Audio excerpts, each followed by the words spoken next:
TPCSI fans, you want to revolutionize your sports investing habits? Allow me to tell you about WagerWire. WagerWire is an app that helps you become a superior bettor by allowing you to sync all your sports books and track all your bets in one place. See your current action, your betting history, and stats. You could also sign up for sports books and collect bonus offers. Follow them at WagerWire on X, as it's the best account on the platform. Head to App Store or Play Store now and search WagerWire and download the 2,000 years long, we will never settle. Hard days, no way, with a heavy metal. No time, no fail, won't stop here. Like a torch to a flame when it burns hot. Won't stop, come on, baby, higher.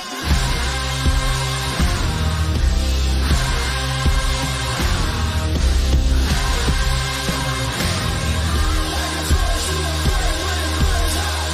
We won't stop.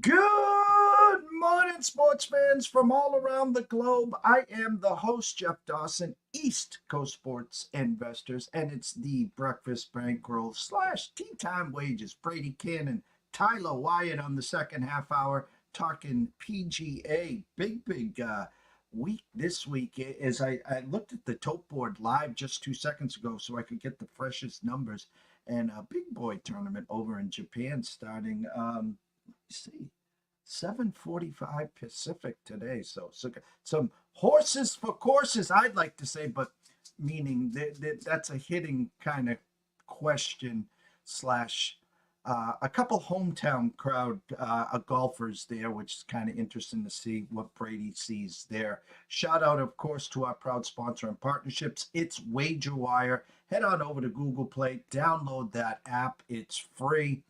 Viva Tequila, Seltzer, CT Bets Team Family, second to none. The East Coast is cuckoo for coconut. And of course, last but not least, Atlanta Steak and Seafood. Terry Smith, who was on yesterday. Head on over to Facebook, introduce yourself to Terry, then head on over to the website at Atlanta Steaks and Seafood. Promo code Seafood20. It's Seafood Month. So Terry, last week and this week, giving you $20 off every box of seafood, lobster tails, sea bass, salmon. The list is endless. So without further ado, let's bring him in, the one and only Mr. Brady Kannon. Mr. Dawson, good to be with you. And I tell you, you mentioned we've got golf coming up later this evening. It's actually 7:45 Eastern time, 4:45 Pacific. Yeah, we are not that far away. And I'm in the middle of writing my article for the PGA Tour, and I was like, boy, you know, the NBA and the NHL have kicked off. The World Series and college basketball are right around the corner, and we've got golf in prime time. I mean, this is the sports equinox they talk about. I mean, this is, a convergence of all things that are good in sports right now. The confluence. We had the Monongahela and the Allegheny and the Ohio River on Sunday Night Football. We've got a confluence of sports going on right now, and it's a gorgeous thing. Yeah, a little later this evening, a little later this afternoon out where I live in Las Vegas, we've got golf in Japan. I can't wait. And a good field, the best field we've seen this whole fall. Well, that's what my eyes were like this, and the ZOHO Championship in Japan, and so I went to my app and I took a quick snapshot, and I'm like, OMG, we got the big boys here. I mean, we had the FedEx Cup. Well, let me backtrack. Olympics, FedEx Cup. Couple weeks later, we start the fall tour, and then we had the President's Cup. We had a couple tournaments since, and then this in Japan, as you said, live right now at the Circa. Good morning to, of course, Mr. Benson and Mr. Stevens. Xander Schauffele plus 460. Colin Morikawa plus 795. Hideki Matsuyama plus 900, excuse me. Sung J M 14 to 1. Thigala 19 to 1. I'll go even further down. JT at plus 2,400, who's been playing better. We know his woes last year, but star-studded field just from the top there, Brady. Yeah, absolutely. There's about 6 or 8 guys in here that are pretty big boy names, and it drops off a little bit after that, but certainly some star power. In fact, I just spoke with Nick Bogdanovich at Circa Sports and told me that Justin Thomas and Hideki Matsuyama and also Sun JM are taking some action at their store as far as outrights to win it all. And then a couple of longer bombs, a couple of guys that I've seen as popular long shots this week. Gary Woodland, kind of out of nowhere, said he's getting some action as far as a long bomb at Circa, and also Ryo Hisasune, a local Japanese native there who now plays on the PGA Tour. I believe this is considered his rookie season on the PGA Tour, but he's played in this event successfully a few times now. So he'll be one that's interesting to watch this week, I believe. Now, a long trip over to Japan, and you brought up Gary Woodland. I saw a tweet early this week, and if I'm mixing up the two, please jump in here. Finished his first top 10 since the brain surgery, correct? Last week? That might be his first top 10. Yeah, and maybe that's what's, dictating the action this week. I didn't realize that. I was paying attention to the TPC Summerlin Golf Tournament right here in our backyard. I didn't happen to notice that Woodland finished top 10. That was not on my radar, so my bad there. But I wondered kind of out of the blue why Gary Woodland was taking some action this week. But okay, now I understand. Maybe people think he could be onto something here. I don't know. I'd have to do some more research. I don't know if he's played this tournament in the past. Maybe he has once or something like that. But this tournament has not been around forever. We started playing the ZOHO Championship as a part of the PGA Tour in 2019 when guess who won it? Tiger Woods, his 82nd PGA Tour victory I believe, tie Sam Snead. Will that be his last ever PGA Tour victory? That remains to be seen. And then in 2020, because of COVID, they actually played this tournament at Sherwood Country Club in Los Angeles. Didn't want to do the international travel and all that type of thing. Patrick Cantlay won it. That's a Nicklaus course down in LA. Then we went back to Japan. 2021, your winner was Matsuyama. 2022, your winner was Keegan Bradley, and then last year, Colin Morikawa. So you've had some, very big names at the top of this leaderboard, but I didn't happen to notice if Gary Woodland had played here in the past. Yeah, and again, I hadn't heard his name in a long time, and I think he finished 9th last weekend, and someone was trying to correlate first top 10 since the surgery. He's obviously getting healthier, stronger. And so they're putting 2 and 2 together here. I guess I'll ask you this question. We talk about momentum. We talk about momentum bringing it, around the corner to 2025. The golfers that didn't have a good year, obviously Xander's not one of them. Here, as we're getting closer to November, and let's be realistic here.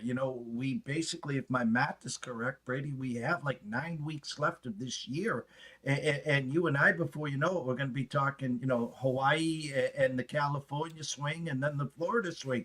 So my question to you, before you crunch all this data and stuff, is this a big enough star-studded tournament? You're going all the way to Japan, okay, that someone could actually resurrect their overall resume for 2024 if they had a bad year? Yeah, absolutely. I mean, this is becoming a pretty well-respected tournament. I mean, like I said, you just look at the winners there. I mean, even when it was in California, you had a star-studded field with Cantlay. But in its proper home in Japan, Tiger, Hideki, Keegan Bradley, and Colin Morikawa, that's pretty big right there. And it's we've got a few more events coming up. As you mentioned, we've got the RSM Classic, I think the Houston Open. So there's probably going to be a couple of events here before we get to Thanksgiving where you'll have some decent fields. But this is certainly the best one we've seen yet. And not only, like, we look at Colin Morikawa, we've talked about him all year. The guy's had an amazing 2024, but he's yet to win a golf tournament. Here he is, the defending champ. So yeah, it would certainly be a big deal for him to get a win in 2024 because he's been so close so many times. But I think we're at the point in the year, you talk about, 9 weeks away from New Year's or what have you. I think it's also a point where it can springboard somebody into 2025, into the next year. We're kind of in that transition period where 2024, the season's kind of almost forgotten. And I think we're kind of starting to leap towards the next calendar year here. This is almost like, I would say this is kind of like the preseason for 2025. I don't know exactly how the players look at it, but I think they're kind of starting to kind of build up for the next campaign rather than finish off the last. And lastly, before we turn this over to you, this is one of those tournaments where I see like a Sungjae Im at 14-1. He's hiding in the weeds behind a Shotley Morikawa Matsuyama versus a lot lesser field when he's the prohibited favorite. And we know usually what happens there. He's not going to win, but he's just hiding deep enough down. And I think he's getting a pretty good respect here at 14-1 with the guys in front of him. Absolutely. And certainly he is one of the class players in the field too.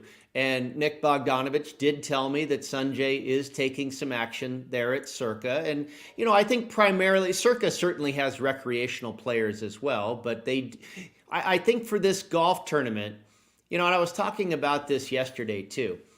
I think especially when you have these golf tournaments that are not as heavily bet. And this one, because of the time difference, they're getting even less action. Because typically a sports book's going to have another 12 to 15 hours of pre-tournament availability for wagers to come in. Not the case when we're playing in Japan, where this tournament starts, in 12 hours or less than that, actually.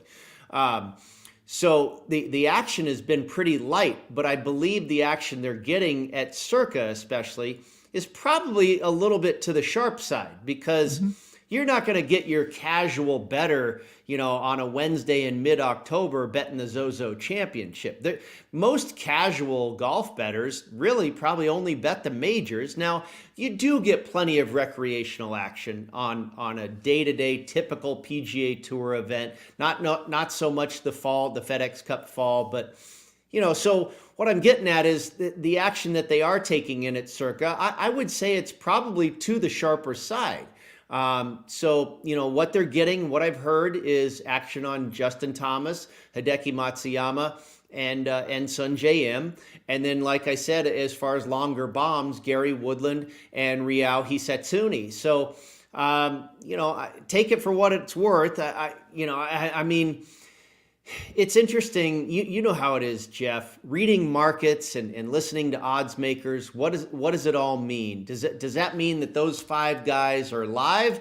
Does it mean that those 5 guys, are creating a lot of liability for the books? And we know what typically happens where the guys that have the greatest liability at the sports book, they typically don't win. So, you have to decide for yourself. I think there's so many different ways to skin a cat. And we talk about handicapping the handicappers, which I think is a great routine. You listen to your show here, East Coast Sports Investors. You listen to Sports Grid. You look at online social stuff, the content, and maybe you pick out half a dozen guys and you see where they match up, you see where they differ, you see what speaks to you as far as their breakdown, and you kind of handicap what they're telling you. And then there's the market reading. Okay, boys, Circa's dealing 14-1 on Sungjae. This other shop has them at 8. There's so many different gyrations you have to go through to try and crack this code. It ain't easy, but hopefully you land on some winners here and there.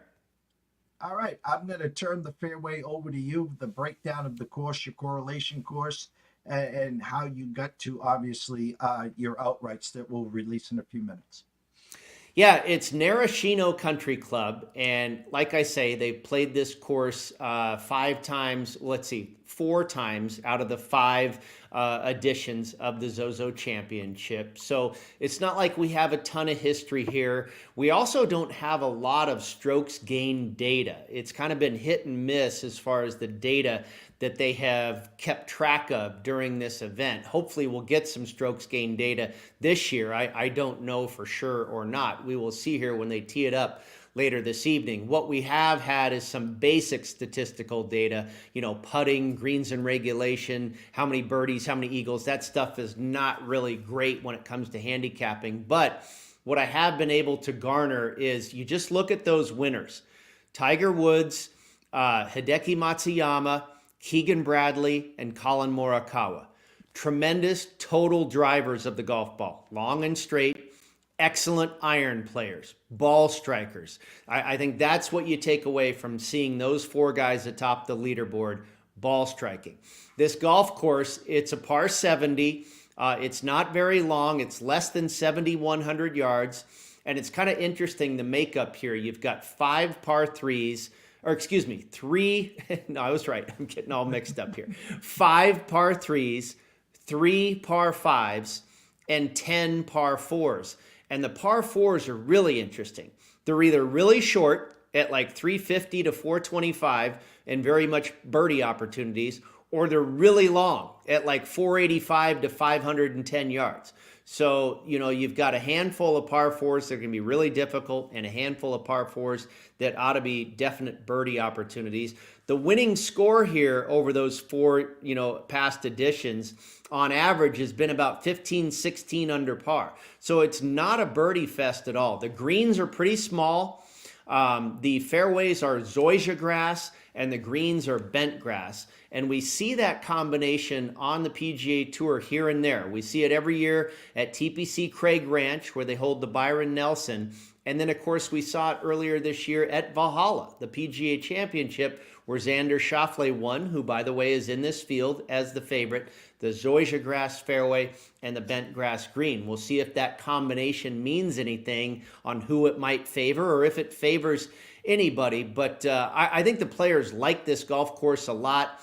The fairways are not necessarily narrow, but the course is tree-lined with a lot of dog legs. The rough is not necessarily too penal, but I think it's really about shot making and ball striking, long iron play, and then like we always say, what kind of determines a winner oftentimes in the end, carry a hot putter. So that's what I looked at this week, really ball strikers and guys that can get hot with the putter. I'll go ahead and get right into the outrights, Jeff. I started for the second straight week in a row. I went to Beau Hossler, and I got him at 38 to 1. I've seen anywhere from about as low as 30 to as high as 40. I was able to get 38. And Beau Hossler's not typically a guy that I love to bet. I think he's kind of a guy that the wise guys tend to fancy because there's always good value on him, but, he never wins either. Well, I didn't want to go to the very top of the board. I didn't want to take Xander at 5. I didn't want to take, Hideki at 7 or whatever these guys are. I wasn't sure about JT. Now, he fits the bill. If the irons are in play, JT, absolutely. We know when he's on, he's one of the best iron players in the world.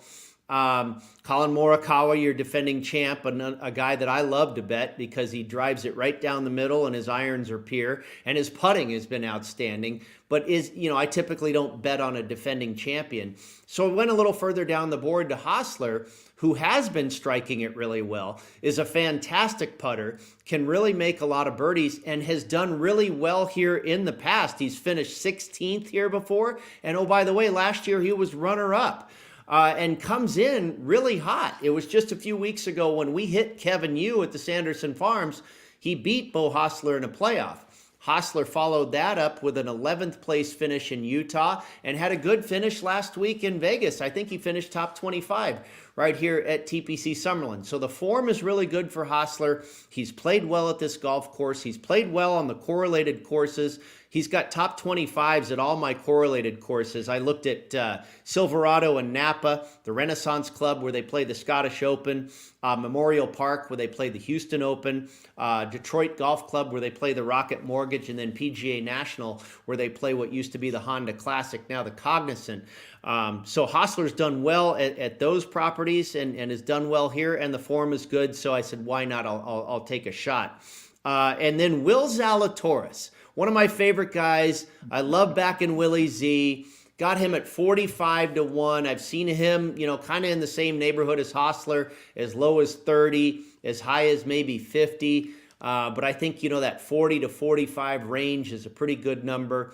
And it's similar to Justin Thomas, who, by the way, Zalatoris lost to in a playoff at the PGA Championship in 2022. When Zalatoris is on his game, he's one of the finest ball strikers and iron players in the world. And again, that's what we've kind of identified here at Narashino, is what you need to win. And then you go back to what Zalatoris has done lately. The last time we saw him was in August during the FedEx Cup playoffs. He had a 12th place finish at TPC Southwind in Memphis, where the home of his only PGA Tour win to date. By the way, ZOHO fairways there with very small greens, a combination we have this week. We'll see if that works. He finished 12th there and then went to Colorado to Castle Pines the next week, where Keegan Bradley won, a former winner. By the way, Matsuyama, who won at TPC Southwind, has won at the ZOZO. Keegan Bradley, who wins at Castle Pines in Colorado, has also won at the ZOZO. And Zalatoris finishes 13th at Castle Pines, August 25th, right there in late August. So he comes off of 2 top 15 finishes to end his season, takes a few weeks off, continue to rest that back. You remember he came back from an injury. I love the fact that he's taken a couple months here to continue to rehab that back, get in shape, take some time off. And those last 2 finishes, by the way, 3 things that he did really, really well: ball striking, greens and regulation, putting, and scrambling. Thank you very much, Will. I'll take a shot with you at 45-1. Looks good to me. I love to root for the kid. There's a little bit of just, playing a little bit with my heart here, but I also did speak with a race and sportsbook director at the Borgata in Atlantic City, New Jersey, who said he has taken some sharp action on Will Zalatoris to win it this week. So we'll see if I'm considered sharp action. Who knows? And then Hisa Tune. I'm on him as well. I actually got him at 100-1. I've seen him, I think the consensus price is about 80-1, and I grabbed him at circa at 100 earlier in the week. They have since come down to 80 because, like Bogdanovich said, they've taken some long bombs on Hisa Tune. It's a tough one to pronounce. Hisa Tune, the young kid, a rookie on the PGA Tour, who, by the way, has played here 3 times, a Japanese native, very familiar with this golf course. In his debut here, he finished 52nd. And then since then, he's gotten progressively better. In 2022, he finished 12th. And last year, he finished 6th. So I think this guy is a really good fit for this track. And then if you go back and look what he's done on the PGA Tour this year, he finished up his summer with a 3rd place finish at the Wyndham back in August. So that's not too shabby.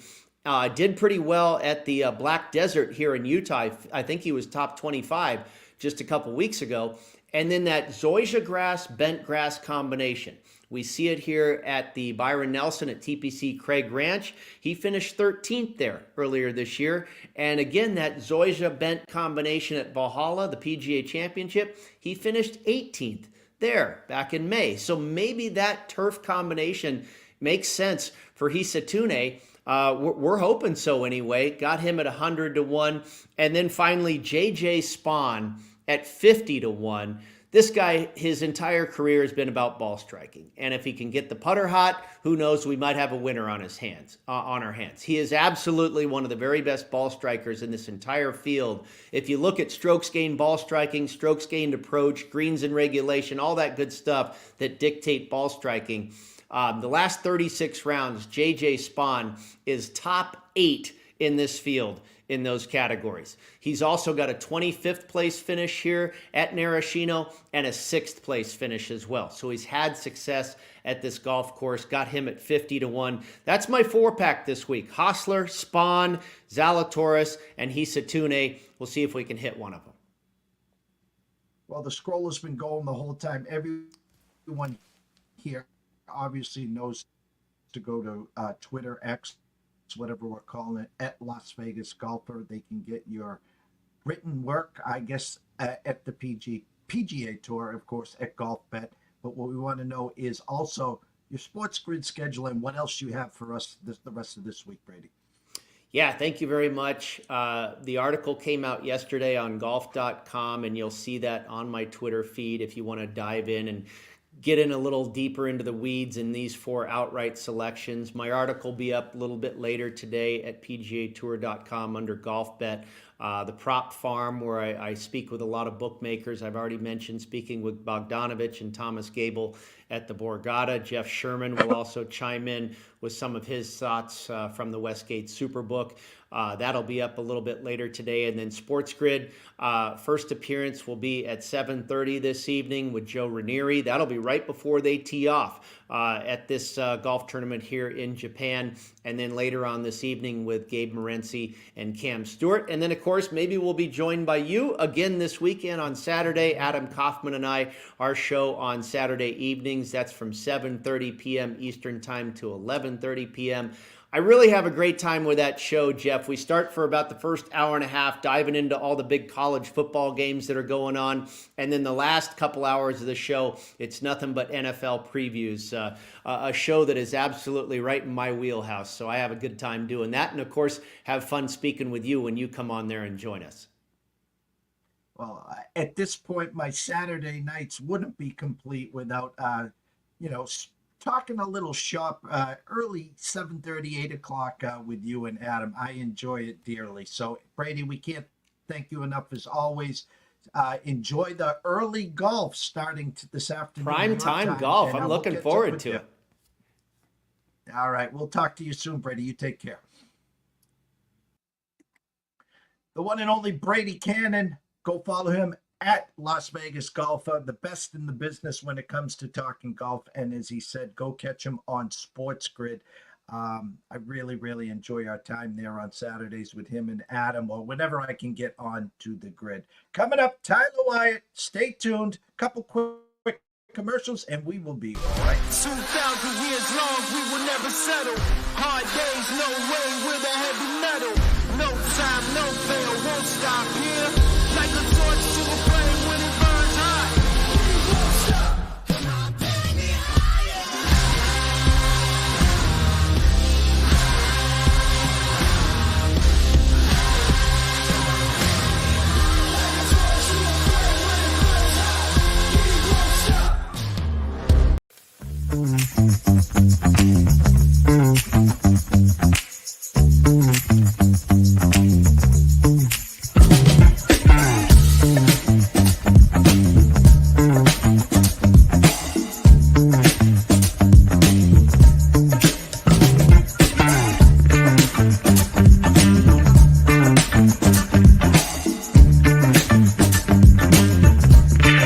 won't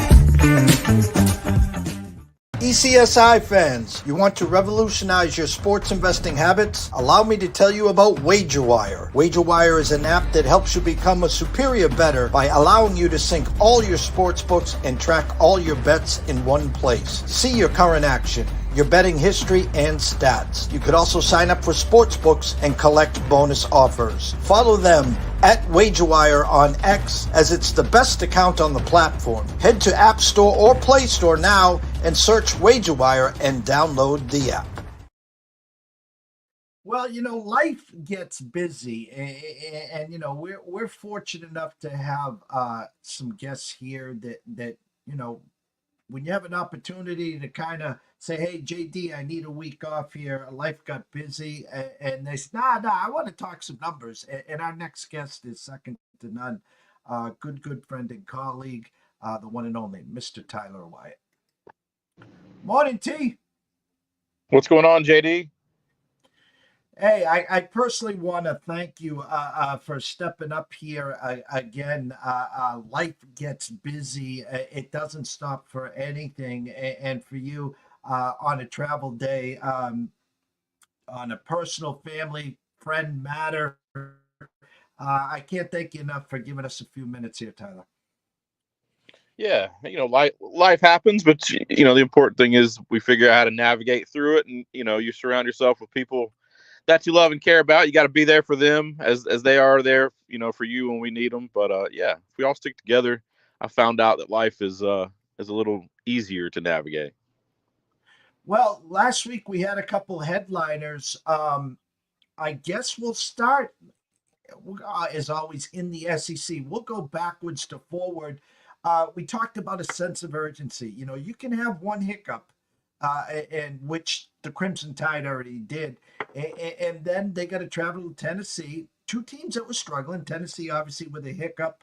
In Arkansas, the loser of this game would have two losses, which we've talked about, Tyler. Someone in the SEC, prominent name, is going to be sticking at 13, 14, 15 at the end of the year with three losses, outside looking in and crying, why aren't we in? And I watched that game start to finish, and it was like a root canal the first half. I was hoping from 2 years ago, the 50-47 or whatever the score was, but both defenses played great. And at the end, Jalen Milroe kind of spit the bit. Hats off to the Vols. They scored enough defense off the charts. Thoughts on Tennessee and Bama? Yeah, we actually had Tennessee a small favorite there, so we backed the Vols there. They're 3.5 there before kickoff. You mentioned Milroe. Defensively, that Tennessee team, I thought maybe those stats were a bit skewed because of the schedule. I mean, let's face it. You played one of the worst teams in all of college football in Kent State, a team that I have north of 50 FCS teams favored on a neutral field.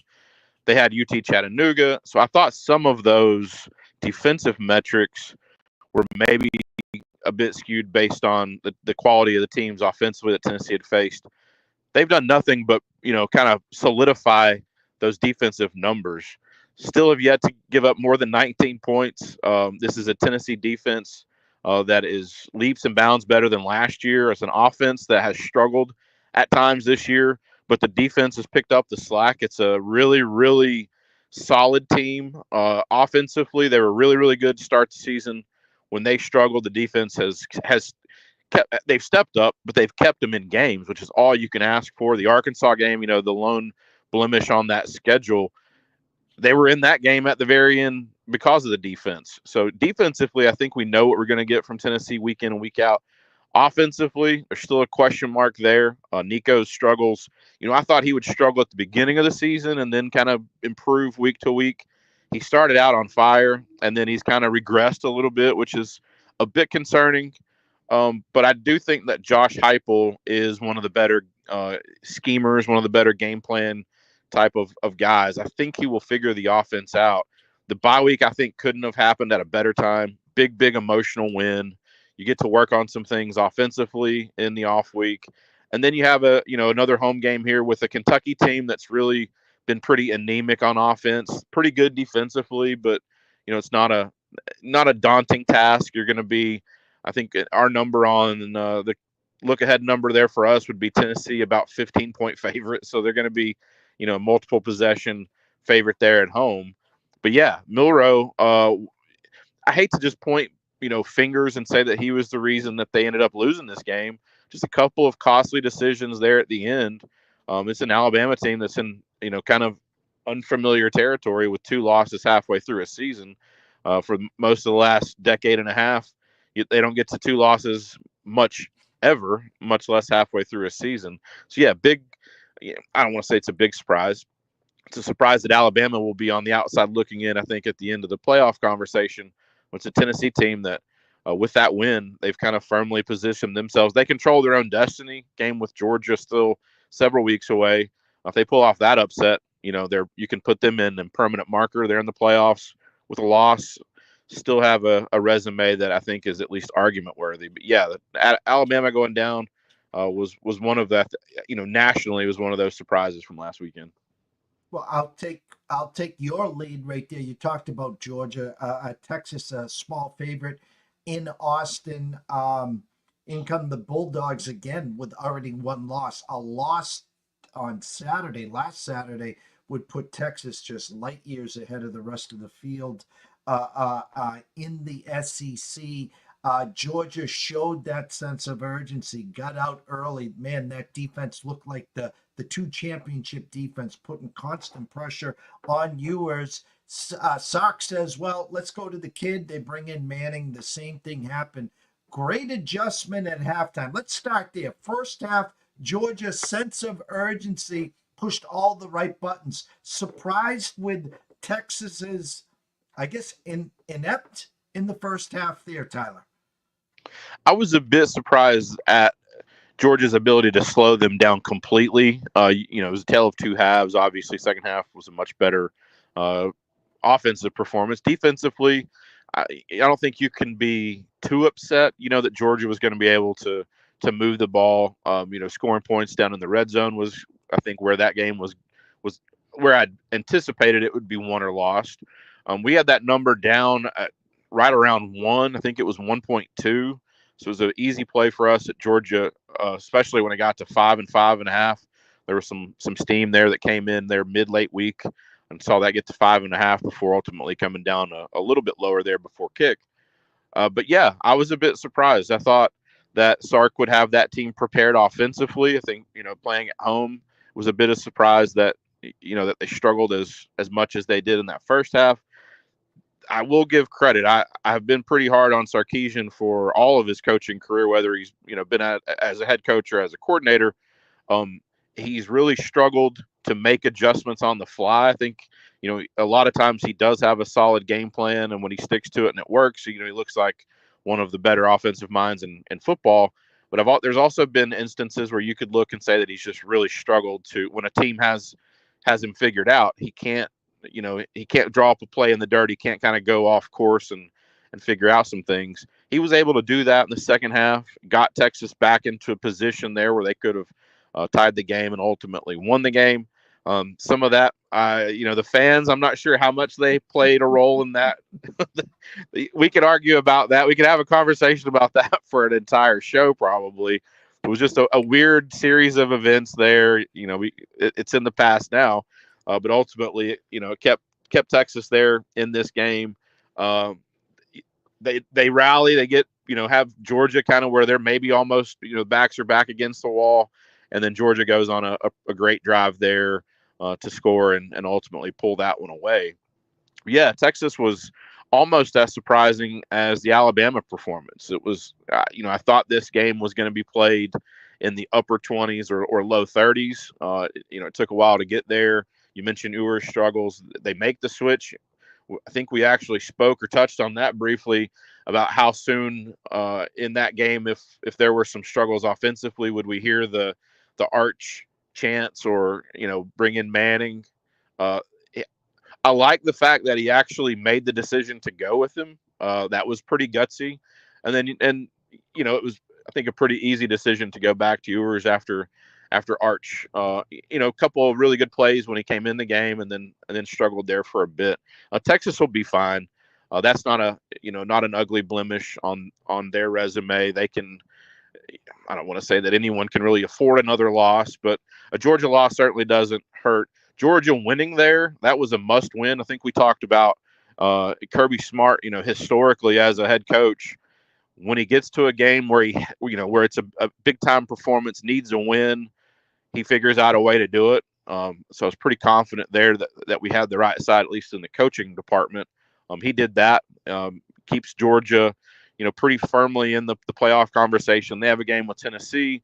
The Georgia Tech game, at the end of the season looks maybe a little less daunting at this point. But it's a schedule that Georgia has for the last couple of years. There's been a lot of criticism on Georgia's cupcake scheduling. This year, completely different. They play one of the tougher schedules in all of not only the conference but in the country. Kirby did the job, got what he needed, which was a really, really impressive road win, and kind of puts them back in that 1-2 conversation. They are number one in our power rating after this week. We made some adjustments. Georgia, the new number one. But yeah, that was an overall impressive performance there by Georgia and Kirby Smart. And the SEC for the last couple of weeks, we were kind of upside down and didn't really know. We thought we knew the SEC was 3 probably for sure playoff teams at one point at the beginning of the season. Middle, week 3, week 4, we get into, there could be as many as 4 or 5. I think we're back to where we started. There's probably, I think, 3 really, really good teams, or 3 teams that I look at, and then you could maybe argue a 4th one. We'll have essentially a play-in game there with the LSU game this weekend. The loser of that one out of the conversation, in my opinion. The winner's still alive, but still have a lot of football left. All that stuff will shake out. But yeah, the Texas performance in the first half and the Alabama performance, I think for most of the second half there, 2 biggest surprises for me this weekend. And I'll stay in the SEC for one more second. So kind of curious, I assume your thought is still Georgia, Texas. You nailed where we'll go at some point. Obviously, Texas A&M loses the opener at home to Notre Dame, and they're now rounding into form. And same with LSU. They lose the first game of the year to USC. They're rounding into form. Ole Miss with that big hiccup at home a few weeks ago. They're still hanging around. Tennessee with the big win, as you said, against Alabama. And after that, there's a gap now, obviously, with that Alabama loss and a handful of the other SEC teams. Yeah, Ole Miss was one of those teams at the beginning of the year we thought would have a pretty solid shake at a playoff appearance. That looks, I guess, mathematically still possible. They're going to have to probably, well, they went out, they're in. It's just, saying win out in the SEC, it's a really tough ask. LSU looked really good in that Ole Miss win. LSU, with a win this weekend would be firmly still in the conversation. Yeah, it's, Georgia, Tennessee, and then Texas, and then there is a gap. That gap and who is the next best team is, that there's a good argument there. Is it Ole Miss? Is it a team like Texas A&M? That loss to Notre Dame at the beginning of the year, I don't want to say looks better. Anytime you say a loss looks better, it sounds a bit foolish, but Notre Dame playing better football since that Northern Illinois upset. You have a team in Texas A&M who controls their own destiny this week. They're a couple of good wins away from flirting with a top 10 ranking. So yeah, I mean, the gap from, I think, Texas, Tennessee, and Georgia, it's not a huge gap. I think there's, Georgia is going to be a touchdown favorite over anyone else in the SEC. I think if they played the Alabama game again, that number might not be 7, but every other team, Georgia is going to be a touchdown favorite over. But there's LSU, Ole Miss, Texas A&M, and Alabama. Those 4 teams after Tennessee, Texas, and Georgia are all pretty close. And then there's a really big gap between where you go from there. Vanderbilt at 4-2. This is an overtime win in Columbia. This is a team that could be 5-1 and still, I guess, in that conversation. Could they run the table and end up at 10-2 and see? I don't think that's Vanderbilt's. I don't think a team this year that's capable of doing that. But I guess mathematically there's still a ton of teams that could win out. But yeah, the gap between those top 3 teams and that next group is pretty big. And then there's a gap between you get into the Vanderbilt and Missouri and the teams of like Kentucky, South Carolina. I think the bottom 4 or 5 teams are pretty far away from those top 3, but it'll be interesting to see. Yeah, big game this weekend, obviously in the LSU game. The winner there kind of inserts himself into that Texas, Georgia, and Tennessee group. Now that that group goes to 4, but we couple 3 more weeks, all of the matchups in the SEC will eliminate some of those teams, and I think we get back to around that 3 or 4 number. Well, I'm going to transition to the Big Ten here, and I've been waiting for decades and decades and decades for the return of the Cornhuskers to Sea Red, and the only thing we're missing, of course, is the wishbone, which may it rest in peace here. 6.5 point underdogs to Indiana, 5-1 versus 6-0. We both, or I said at least, Matt Rule, year 3 is the year to really look at them. They spent a couple mil on a quarterback, so they got a quarterback. More surprised on what Indiana did, or more surprised how Nebraska spit the bit there, Tyler? Well, I completely airballed this game, both personally and the model. The model, like Nebraska, thought that number was about 2.5, 3 points too high. So we played Nebraska, and we got shown the door pretty quickly there. Indiana made, there was no game there to watch. It was jump out to a big lead, and then it seemed like every time they touched the football, they scored. You mentioned next year was the year that this was supposed to be the team for Nebraska. They got a little bit ahead of themselves. Defensively is where I was really disappointed. That was just a complete lack of effort. This was a team offensively that has been really good, but it was a team defensively that I thought, could contain Indiana, slow down Rourke, and that 2-headed rushing attack. They just didn't. It was just a complete no-show. Indiana offensively was brilliant. The injury to Rourke long-term is the question there on whether Indiana can be the darling of the Big Ten and be one of those 12 playoff teams. Backup quarterback looked really, really good. But, how long is Rourke going to be out? I've heard a week. I've heard a couple of weeks. But, yeah, that was just a disappointing performance all the way around. I didn't bother to tune into Matt Rule's press conference because I think I have a pretty good idea how that one goes. We suck. We were awful. We were no good. We're moving on to the next game. There's plenty to work through after watching that performance, I'm sure, in the film room. But yeah, that was just a no-show. Some of the, those are part of, the handicapping process, the betting process. You miss games, you have to admit that. You have to be okay with losing and moving on. But that was just a complete miss on our model and on our part. But I still have some faith in Nebraska and Matt Rule. Although now I think next year is probably the year. I think they still could end up this season with 8 or 9 wins, which would be, I think, pretty remarkable considering where the program kind of has been the last couple of years. But yeah, just an all-around poor performance there by that entire team and coaching staff. I'm going to get into a couple games this week. Then we're going to give you the board for what your eyes and your numbers see for some leans and releases for this week. I got to go to Friday night. We've been talking about this game forever. I'm a little surprised here, but I'm going to help. You're going to help me on this one. 10:30 p.m. in Las Vegas, Boise State with the Heisman favorite, Ashton himself, a 3-point favorite, 66.5. Now at the circa 3 with the 65.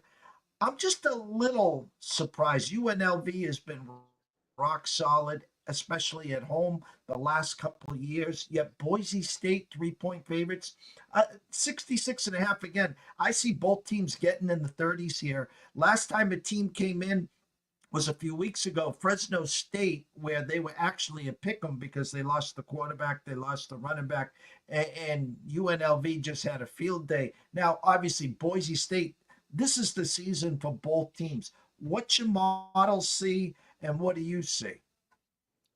Yeah, our number 4.6, we put that out on Sunday before Circa released. You mentioned they opened at 366.5. That number actually went down 1.5. Our projected total on that one is 68.9. So we were, just over 2.5 points or 2 points over where they opened, went the other direction. So we played over. We're over a field goal over where Circa has it right now. 4.6 is our number on the game. So I'll play a little bit of Boise State there.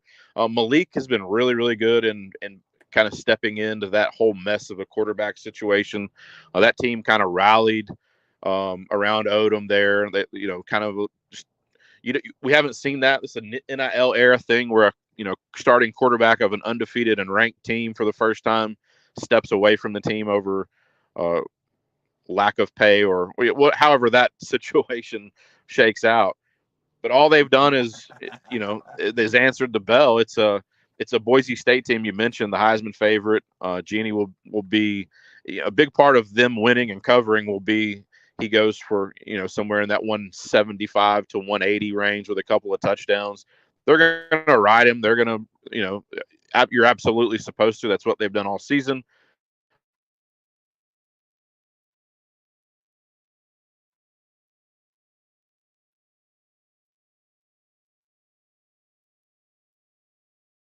Total on this one. I lost you for that last second. Can you say what you said?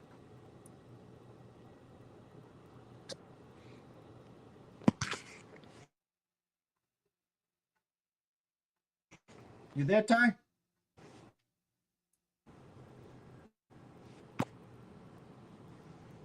I got you now, Tyler. You there? Hey, you got me? I got you loud and clear now.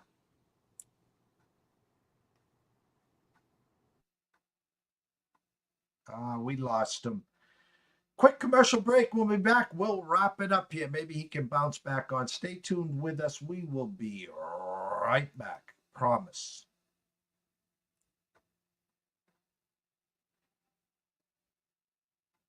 2,000 years long, we will never settle. Hard days, no way, with a heavy metal. No time, no fail, won't stop here. Like a torch to a flame when it burns hot. We won't stop, come on, take me higher.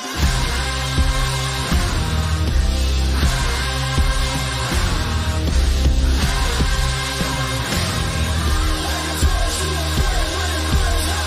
We won't stop. We got you, Ty. You back? Yeah, there we are. I'm in the middle of nowhere, Kentucky.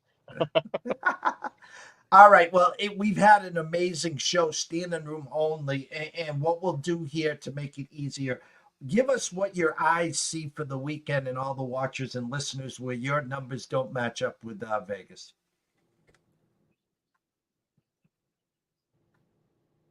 Yeah, we talked obviously about the Boise State game. That's a good play for us on Friday going into Saturday. Another Friday game that we're going to play is that Louisville Boston College total. We got 50.5 projected, played under the Louisville Boston College game. Should be two teams that like to run the ball. Clock should never stop in that one. It's played under. That's a 7:30 Friday kick. That Indiana and Washington, you mentioned Indiana. We mentioned the injury to the quarterback there. Washington coming off a poor performance bye week, and then go to Indiana. I think that number is a bit inflated. I think there's an opportunity here for Washington. Our number on that game, 1.8, so 3.2 points off of market. The Oklahoma and Ole Miss game, our number likes Oklahoma. That scares me because Oklahoma's been pretty bad on both sides of the ball. It's an Ole Miss team that needs to blow out a team there. That number opened at 20. Our number 12.8 on that game. We played the Sooners. And then Oklahoma State at Baylor. Baylor coming off a really complete performance, open 5-point favorites at Circa. Our number on that game, 1, actually half a point Baylor. We played Oklahoma State plus the 5. And then another game, Toledo, a team that our model has been almost perfect on the year. It's a Toledo team that opened 3-point favorites at home against Bowling Green. Our number 8.7, so north of 5 points. Different on that one. And then last one, Wake Forest and Stanford. That total opened at 55.5. We've got that one almost 60, so 4.5 points off market. We played that one to go over. BYU and Central Florida, last one. BYU opened a 1-point favorite, total 57.5. We have that one 3.2, so we're playing BYU. UCF coming off a good performance, probably their most complete performance outside of that second half comeback against TCU. But I think BYU got a little lucky last week. I think it's a team I think that'll be focused. We're very, very close to taking a tough one last week against Oklahoma.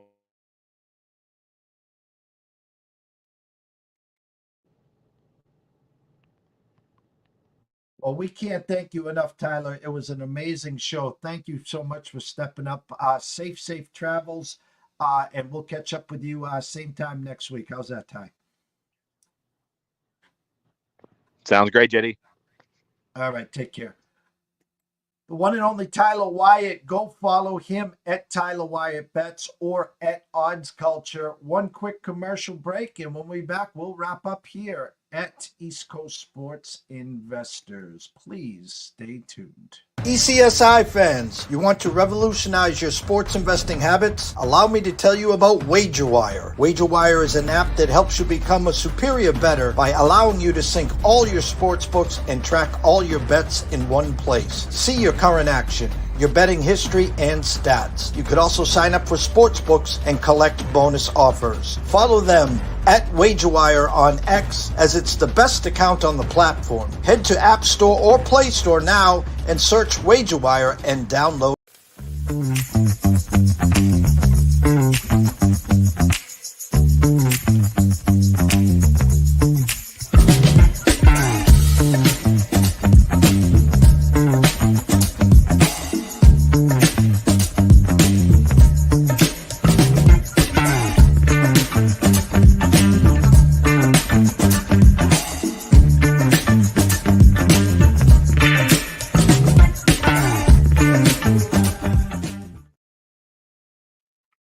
Great show as always. We love our Wednesdays here.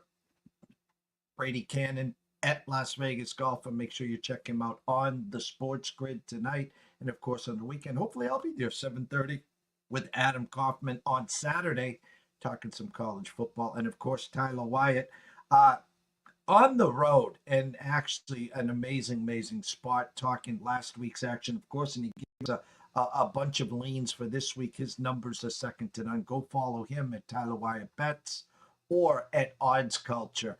5 p.m., the closing bell with myself and Riley Magnuson. Please come catch us. To everyone watching, listen, there was a boatload of you guys. Head on over to YouTube at East Coast Sports Investors. Subscribe. It's free. Turn on your notifications. Never miss a show like today or tomorrow at 11 a.m. Eastern. It's Paul Stone Sports, talking college basketball, college football. Enjoy the afternoon. Behave yourselves. We'll see you for the closing bell at 5 p.m.